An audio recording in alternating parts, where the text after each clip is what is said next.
Picture this, a country larger than Western Europe, one of the wealthiest nations on the planet, a global powerhouse. Now imagine, zero permanent, naturally flowing rivers. Not one. Like a billionaire who can't find a quarter for a gumball machine. Saudi Arabia, black gold facing a crisis of blue gold. Every drop is either pulled from deep underground or manufactured through massive desalination. Think back, civilizations rose along rivers. The Nile, the Tigris, the Indus. Saudi Arabia built megacities and industries without that lifeblood. A breathtaking engineering feat, but a high-wire act without a safety net. Population over 36 million, all needing water to drink, bathe, cook, live. All demand placed on a system that starts at zero. The average Saudi citizen consumes about 280 liters of water per day. That's nearly double the global average. It's more than people use in many parts of Europe, like Germany or the UK, where rain is a regular feature of life. This isn't just extra water, it's a full-blown guzzling habit. When something is cheap, you don't think twice about using it. And then there's the big one, agriculture. In the 1980s, the government launched a massive program to grow wheat in the desert. Yes, you heard me, wheat. One of the thirstiest crops on the planet, using ancient non-renewable groundwater. They were literally draining their savings account of ancient water to grow a crop they could have imported for a fraction of the real cost. Saudi Arabia is the world's largest producer of desalinated water. They take salty seawater and push it through a super high-tech, super expensive process. It sounds like a perfect solution, right?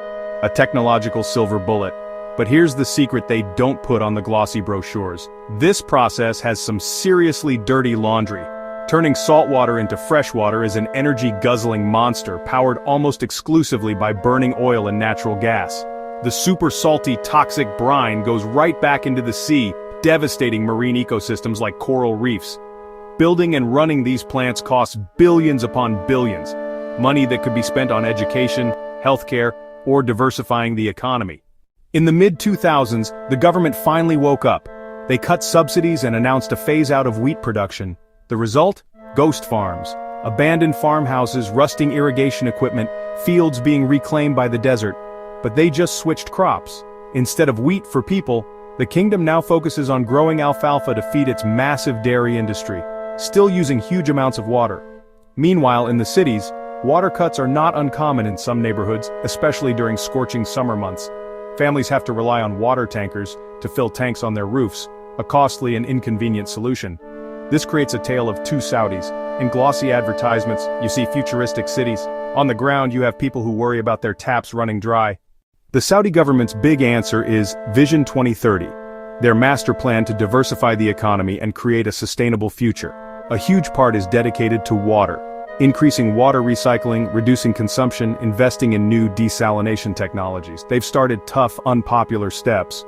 Cutting agricultural subsidies, reforming water tariffs, people are paying more, but critics point to a major contradiction.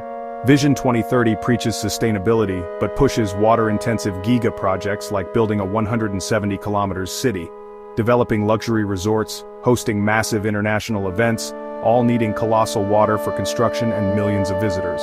You can't claim to solve a water crisis while launching projects that worsen it. It's like going on a diet while eating at an all-you-can-eat buffet every night. Saudi Arabia is at a critical crossroads. The path it has been on for 50 years is a dead end. The water bomb is still ticking. Environmental damage continues to accumulate. Energy costs are unsustainable in a post-oil world. Social stability rests on a fragile, manufactured water system. The next generation must embrace conservation as daily practice. This means smaller gardens, shorter showers, a new respect for water, far more valuable than oil. What happens in Saudi Arabia is a canary in the coal mine for the world. Countries from India to the United States face depleted aquifers and unsustainable use. The future of Saudi Arabia will be written in water, not oil. The solutions and sacrifices forged in the desert could be the blueprint for our shared thirsty future.